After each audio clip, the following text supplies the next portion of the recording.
Well, hello, and welcome back to Read Becca for another weekly chatty catch-up on everything I read, everything I'm currently reading, and everything I'm looking forward to reading for roughly the current week and the beginning of the year. So, I had a very awesome end to the year in terms of reading. I finished 6 things since we last talked, 3 before the end of the year, and 3 since the start of the new year.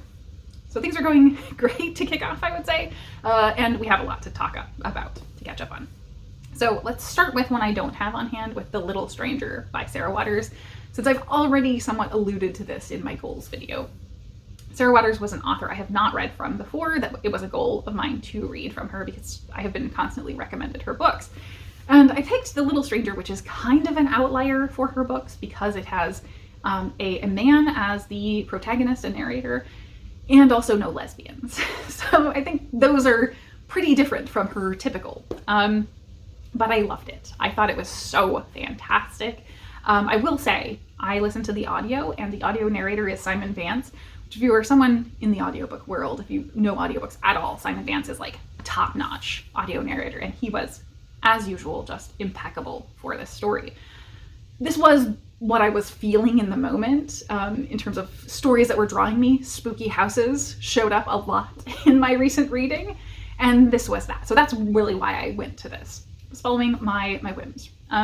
We're following Dr. Faraday, and initially at the opening it's his boyhood, him going through this experience of, I guess, these English stately homes had kind of open days so the community could come in and see the lavish manor, and it was such a big deal to him in his childhood. Him and the other children saw it almost as visiting royalty. And so you're getting that encapsulated memory at the opening. And then we jump to him as an adult, as a doctor. He kind of seems to be a confirmed bachelor type. But he becomes increasingly connected to the Ayres family who live in Hundreds Hall, this manor house that he visited as a child. And he still has this great view of the manor house, but as he becomes connected there more, both in relationship and in practice as a doctor, he sees that it's kind of becoming run down, and they're not able to upkeep it as much as they used to. It's not the same thing as it was when he was a child. And in part, it's because of the time that we're in. So we're seeing this during just post-war. They're still rationing, so it comes up often that they just can't entertain in the way that they wish they could or they would like to, but they're all getting by and seem cheery enough about it. And the family living there still are the elderly mother, Mrs. Ayres, and her 2 adult children.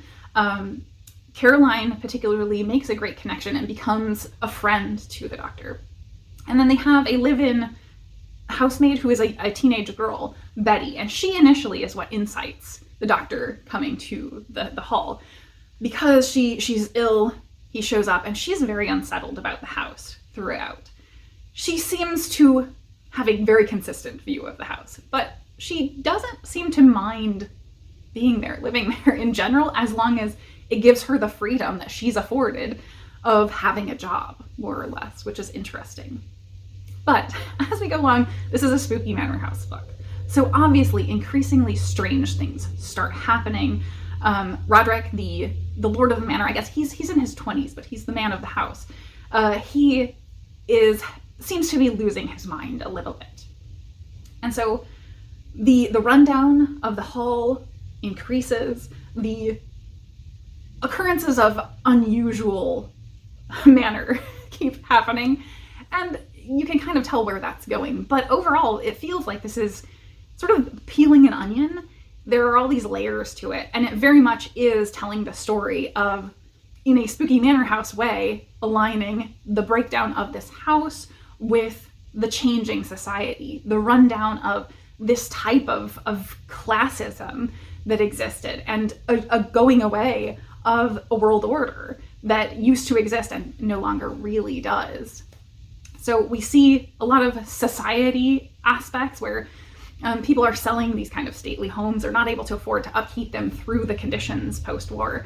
Things like that. And I thought this was just a very smart way and really engaging way of telling that bigger, broader story from a really personal stakes lens. So fantastic book. I definitely need to continue on with Sarah Waters. It was a 5-star for sure. So then moving on, I read So Slow, which I told you about last week by Julie Armfield. Yeah, what to say about this? So I think I'm giving this a 4-star, but not because I didn't really love it. Mainly, Julie Armfield's writing is what draws you into her book and the short stories. And I think that coming out of this, the enjoyability of these stories was very high at a stable level. And usually with a short story collection, you have very highs and lows, right? You have a variance there. So it wasn't that the quality was really different between the stories. They were very consistently high, but I won't remember the stories, I don't think, even probably a month from now. The stories themselves aren't what I took away, but I will very much remember the vibe and experience of reading, the themes that were coming across. And so I enjoyed this so much, it probably is like a 4.5 star, and it just doesn't quite push over because there weren't any standout stories, because everything was very consistent and very consistently enjoyable to read. So I do want to read some of the text so you get a sense of her writing, because she has this great like wit and humor while also being kind of dark. So this one is from Cassandra After. I think this one and the title story are probably my favorites. But very obviously from what I'm going to read, these couple of quotes, her girlfriend has come back from the dead. It's a Jewish custom to cover mirrors with cloth after death, but I was Catholic by birth and agnostic by trickle-down, and checked my reflection compulsively before answering doors. The Catholic Church traditionally designates 3 stages of mourning: heavy, half, and light. My girlfriend had once joked that this sounded like the branding on sanitary towels. Half mourning for your 3-day flow. Well into the 1950s, Catholic widows had been expected to observe a year of heavy mourning, followed by 6 months each of half and light mourning, during which they could only wear clothes in black and white mixtures, soft grays, and occasional mauves. I read this in a book on funeral etiquette I had borrowed from the library, noting also a caveat in spousal grief procedure that provision could be made to lessen the mourning period if the widow found someone she considered a viable suitor after the passing of a year. I had held on to the book some months past its return date, and had started receiving irate messages from the library by the time my girlfriend came back. The issue, of course, was that she had been buried, and now she wasn't, although this could be said to be the case for a lot of things. I had once been a practicing Catholic, and now I'm not. Not unlike my religious conviction, her death had simply lapsed. I find that so hilarious. I think it takes a certain sense of humor to enjoy that. But what I would say about this is that if you want to be mildly unsettled, but not really be sure what is unsettling or why, this is the collection for you. Because that's the vibe. Julie Armfield writes just vibes kind of stories, and this worked so well for me. It was pure vibes. I also have heard somebody mention that she writes damp lesbians. And that is definitely prominent here. I think there were not any like damp and lesbian stories here, as there is in Our Wives Under the Sea, but dampness and lesbians were definitely prominent. And so the vibes were there. Highly, highly recommend this. So onward from there, I randomly got a copy of How to Keep House While Drowning by Casey Davis as a skip the line copy on Libby. And it's only 3 hours on audio, so it was like the perfect thing to wind down the year on. And I knew I wanted to read this because my friends Shannon and Kristen had previously talked about it being really good, and it seemed like it might be what I needed in winding down the year. And it was, but it also wasn't what I expected. So this is definitely not like a step-by-step, here's what you do to clean your house when you are struggling.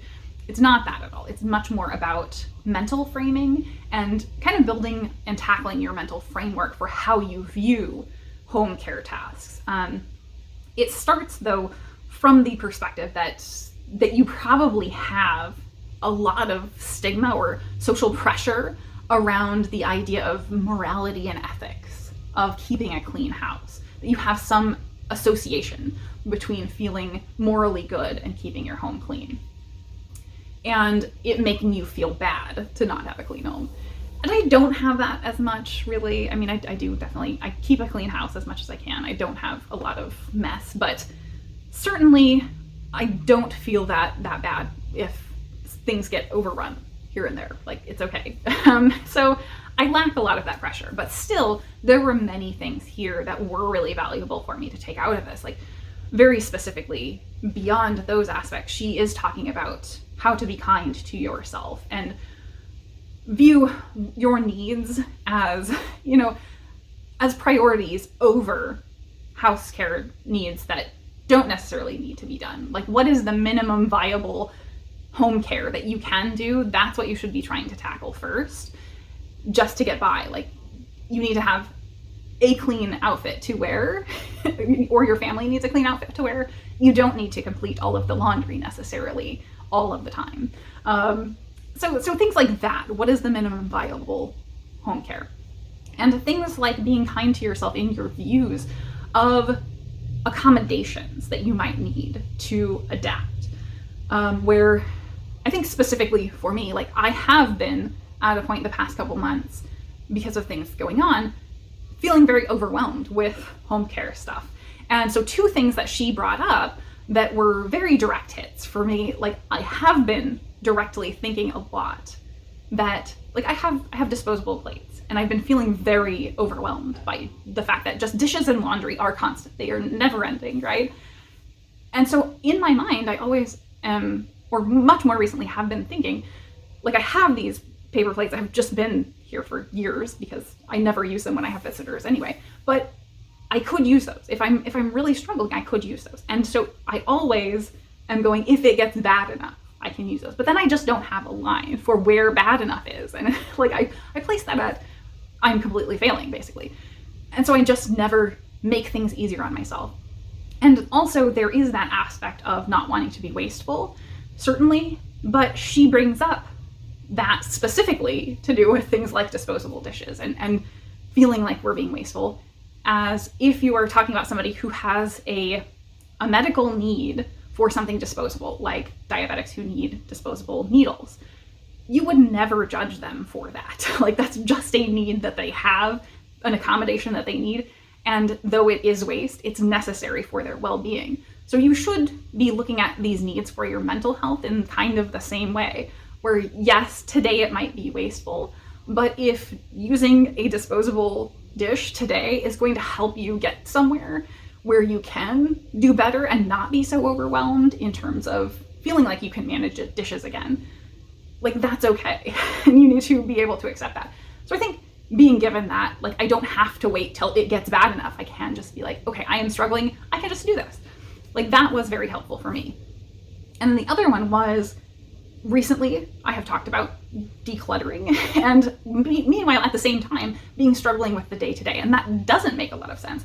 But the author brought up the idea that having things like that, sometimes you may just need to get rid of stuff. If you have long-term things that you haven't been dealing with and you're constantly putting off, that procrastination or even just having it there present is cluttering up your brain and making you have something that's taking away energy.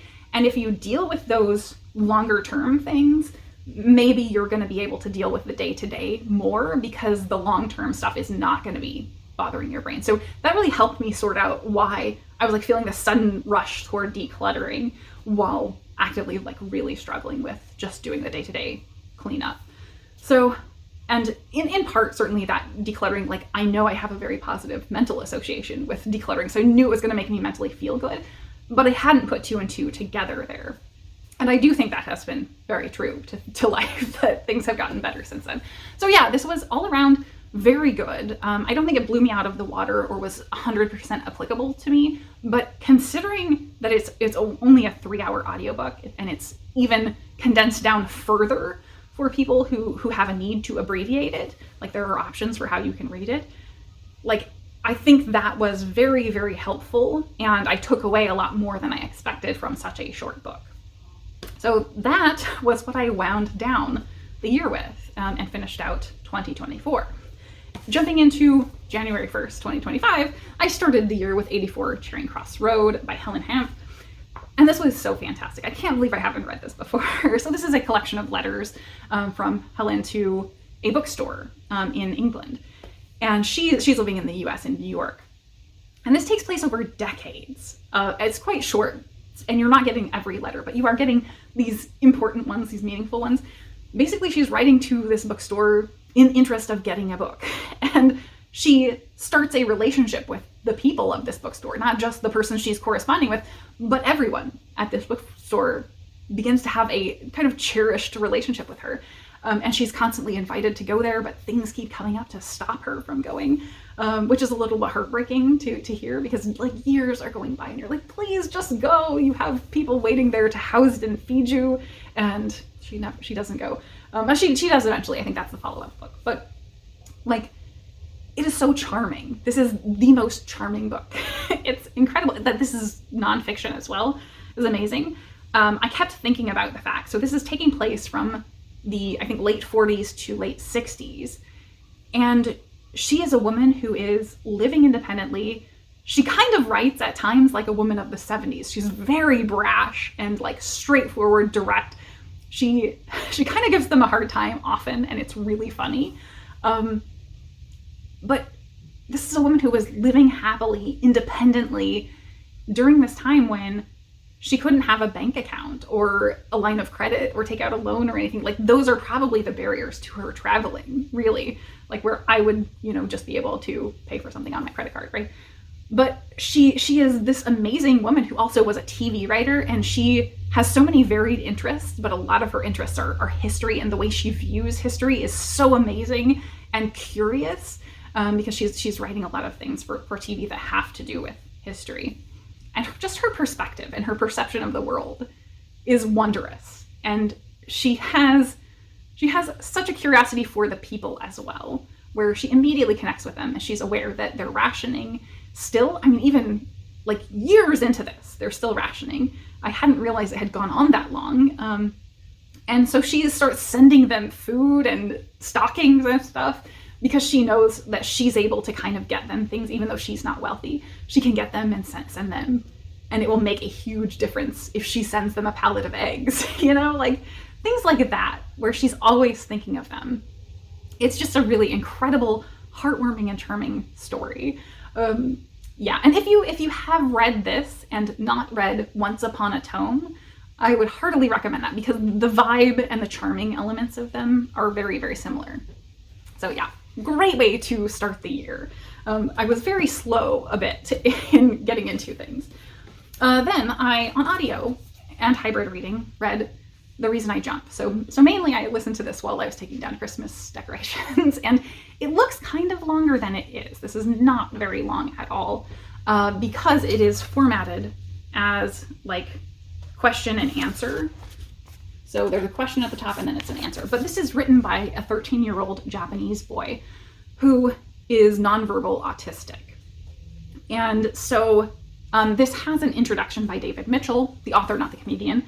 And that was one of the reasons why I found out about this, or really that's why everybody found out about this in the Western world, because David and his wife have a nonverbal autistic child, and they were seeking answers and had heard about this. And so they pursued getting a translation, and there wasn't a translation available. And so they very much are the conduit for this, making it into the Western world. David assisted with translating and wrote the introduction. David's introduction is really incredible.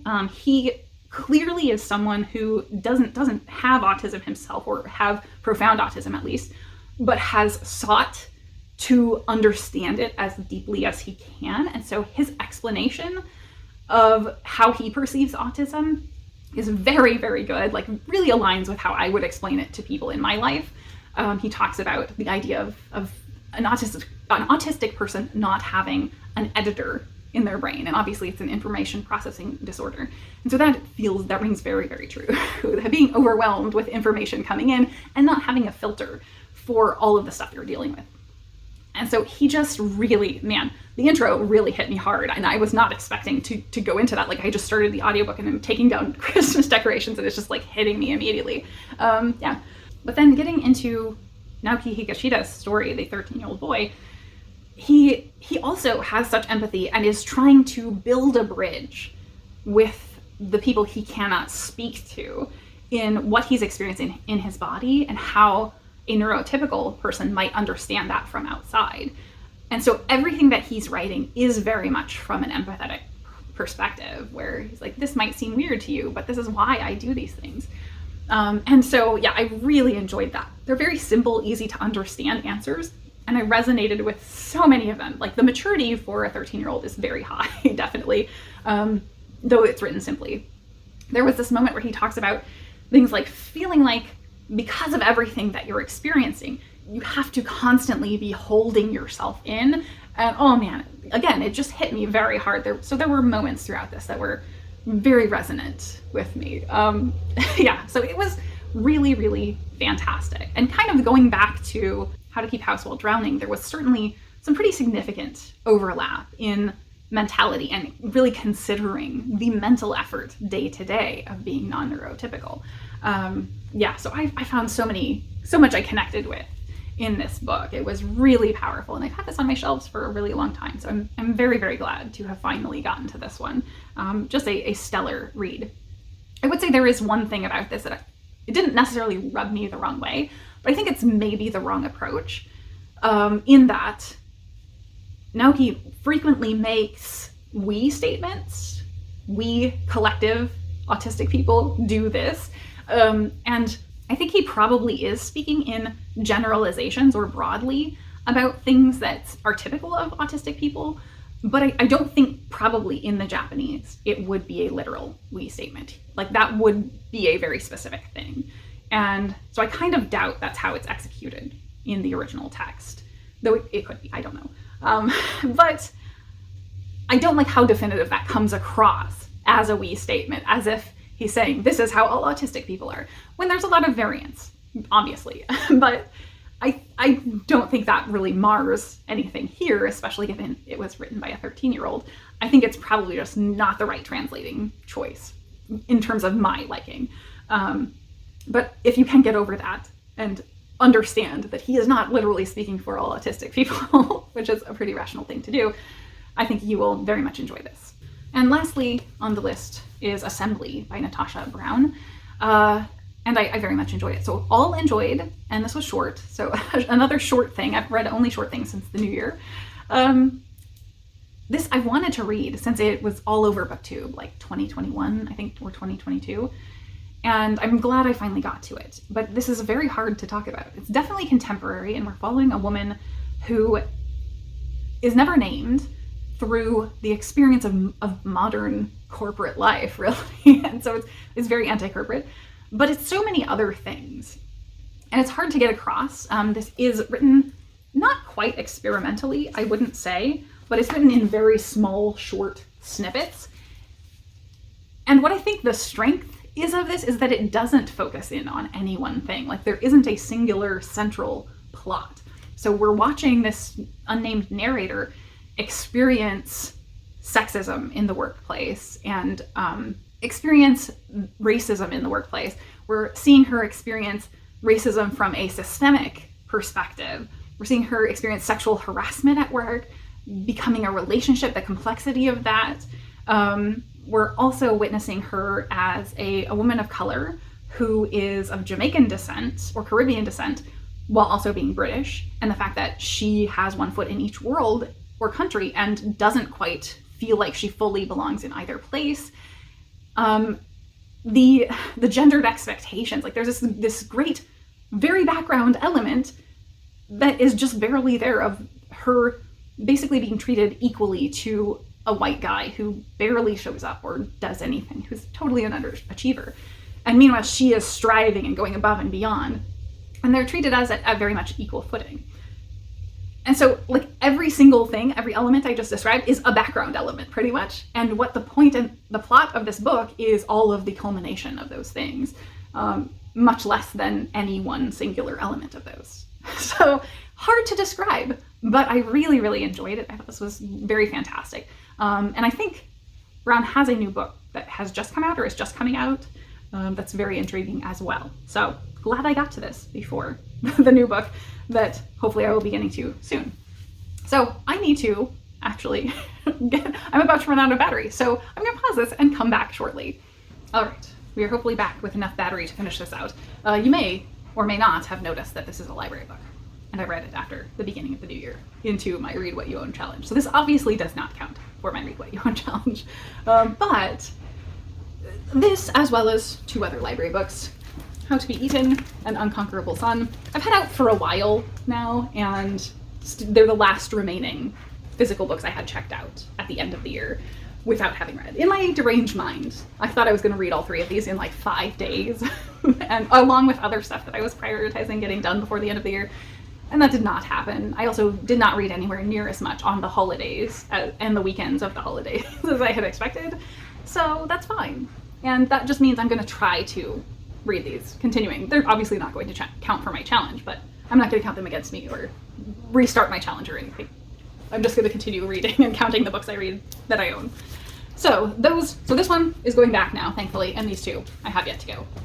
But as far as what I have ongoing, I only have The Air Affair by Jasper Fforde, another one from my own shelves, and one that has appeared on TBRs multiple times in recent months, and I just keep not getting to, so I'm glad to finally be getting to this. I was very much feeling some crime after Free Decline finished up, so I'm glad to dive into this one. I think that's all for books. Onward quickly to stuff I watched. I don't think I have anything massively to wrap up. The only thing that I watched and finished was the Kooza documentary about Cirque du Soleil show, and that is kind of one that's focused on clowns, or very much centers the clowns. It's got other stuff, but the documentary was very behind the scenes, how we work, much less than the performance aspect. So it was a lot of like planning discussion, and it wasn't as dynamic as I expected, or from other documentaries about them that I've seen. I really did want to watch Without a Net, the new one about them having shut down during the lockdowns, and them as performers and artists going through that was a major conversation more broadly beyond them of performance arts being heavily impacted by the lockdowns. So I want to watch that one as well, but I didn't get to it. So that's really all I watched and finished this week. I watched some of the coverage of like New Year's Eve stuff, like the stream, the live countdown stuff. It was very cringe and like massively uncomfortable. And then since then I've seen the clip that Rafe Fiennes went viral for doing the demure quote, that also viral clip. And like that whole interaction was so strange. Like they're making him take a shot, asking him really cringe, uncomfortable questions. Very bad. Like what has happened? I don't know. I did not like it. So I will not be trying again with New Year's Eve coverage at all, for sure, because it was weird. So anyway, that's all I watched. Onward to my week. Not much to talk about. I was overly busy on the weekends, and I think I may have worn myself down a little bit because I was doing stuff because of the holidays on the weekends the past 2 weeks, and normally that's very much my downtime, where I have strategically planned like 1 or 2 things, and instead I was doing stuff most of the weekends and counting on having the actual holiday day off as my downtime. And that wasn't really sufficient at all. So New Year's Day, I was completely wrecked. And I think this happened last year as well, where it was like New Year's Day was hitting a wall for me. So I had no energy. I was just down the drain on that. And next thing to talk about is probably Stormageddon. But I was thinking of that coming this weekend and realizing I need to take down my holiday decorations outside. So whether I'm feeling up for it or not, that needs to be the one thing that I do get done, I think, because I don't just want them to be out there snowed on and stuck out there for weeks. So I spent the day listening to the audiobook, as I discussed earlier, and taking down decorations very slowly, as gently as I could, but I was just wiped. And I also completely randomly had like a massive allergic reaction across my collarbone. So it was just like a rash and raised skin. It was very itchy. So I was like uncomfortable and exhausted. I don't even know how or what possibly I could have been allergic to. But it was just a lot to have happen on the day. And thankfully I didn't have to do anything. So I read very, very little. As I said, I took basically all day to read very slowly 84 Charing Cross Road and a little bit of audiobooking, and that was all I did. So I've been reading very little, very small chunks, and just giving myself the time off and rest that I've needed this week. So I haven't done a lot. I just have one very long work day. And so work has been a little too much as well. But the balance, I'm very much trying to lean into that, being kind and gentle with myself over this week. So I think that's all other than Stormageddon. So I think myself, like everybody else in the Midwest, is preparing to get hit with a massive weather system right now. And I'm kind of on a weird line for that, where we're supposed to start getting snow late tonight and overnight get about an inch of snow, which is not all that much. But from then, through the day tomorrow, we could get anything from nothing, rain, ice, or like 20 inches of snow. So it's all over the map, and it has been so blown out of proportion. Like, even if we get a foot or two of snow, it shouldn't be as huge of a deal as they're making out of it. Like, I was getting notices about potential power and internet outages from my providers, like stuff like that, and all these storm warnings everywhere. I will be fine, but I feel very bad for people who had to rush to the store today, because I went 3 days ago and it was already crazy. And just for my regular shopping, I was like, there's no way I'm going back to the store for the next several days until after the snow. So I'm ready to hole up and do nothing and read. And that's what I'm gonna do. Unfortunately, I'm very sad my book club did have to cancel because of it, because we were supposed to meet tomorrow and nobody was ready to go out in the massive snowdrifts if they are materializing. So that is sad, but it's fine. Yeah, otherwise, it'll be a quiet weekend, hopefully. I'm hunkered down. Just have to go return my library books now, and then I will be shut in for the weekend. So I think that's it for all of the me wrap-up stuff and the recommendations I have for you this week. So the first one is not Bookish, so I will start there. It was just something that brought me a lot of joy in the week. I don't watch like morning shows or anything, but this would be typical fodder for that probably. But I got recommended a clip from one of those types of news shows where they were discussing with the chair of the Comedy Wildlife Photo Awards for the year in the past couple weeks. And seeing the pictures that won the different categories brought a smile to my face. Hearing the chair talk about it, like, it was so delightful, all of the intent about these photos and like how they got these photos, like, it just is fantastic. So silly, so wonderful. It brought me joy, definitely. And then Sean Breathe's books did a fantastic author interview with Stephen Markley, the author of Deluge and Ohio, and specifically discussing Deluge. And that already was on my radar to get to, and now I was like, I must read that book after the discussion. It sounds so incredible. So definitely go check out Sean's video. And then a channel recommendation. So a channel that has been inactive for years popped back up, Winks and Ink. This was one of my favorite channels back in the day, has been inactive for I think 5 years, so before I had a channel of my own. And this was someone that probably was my first sort of connection into the spoony and chronic illness community of BookTube, that overlapping sort of world, and just someone really whose taste I enjoy in books. A very gentle and calming channel as well. So I highly recommend, if you are not already subscribed, or you somehow got unsubscribed in the intervening years, go check out Winks and Ink, because I'm super stoked to see the channel back active again suddenly in the past week.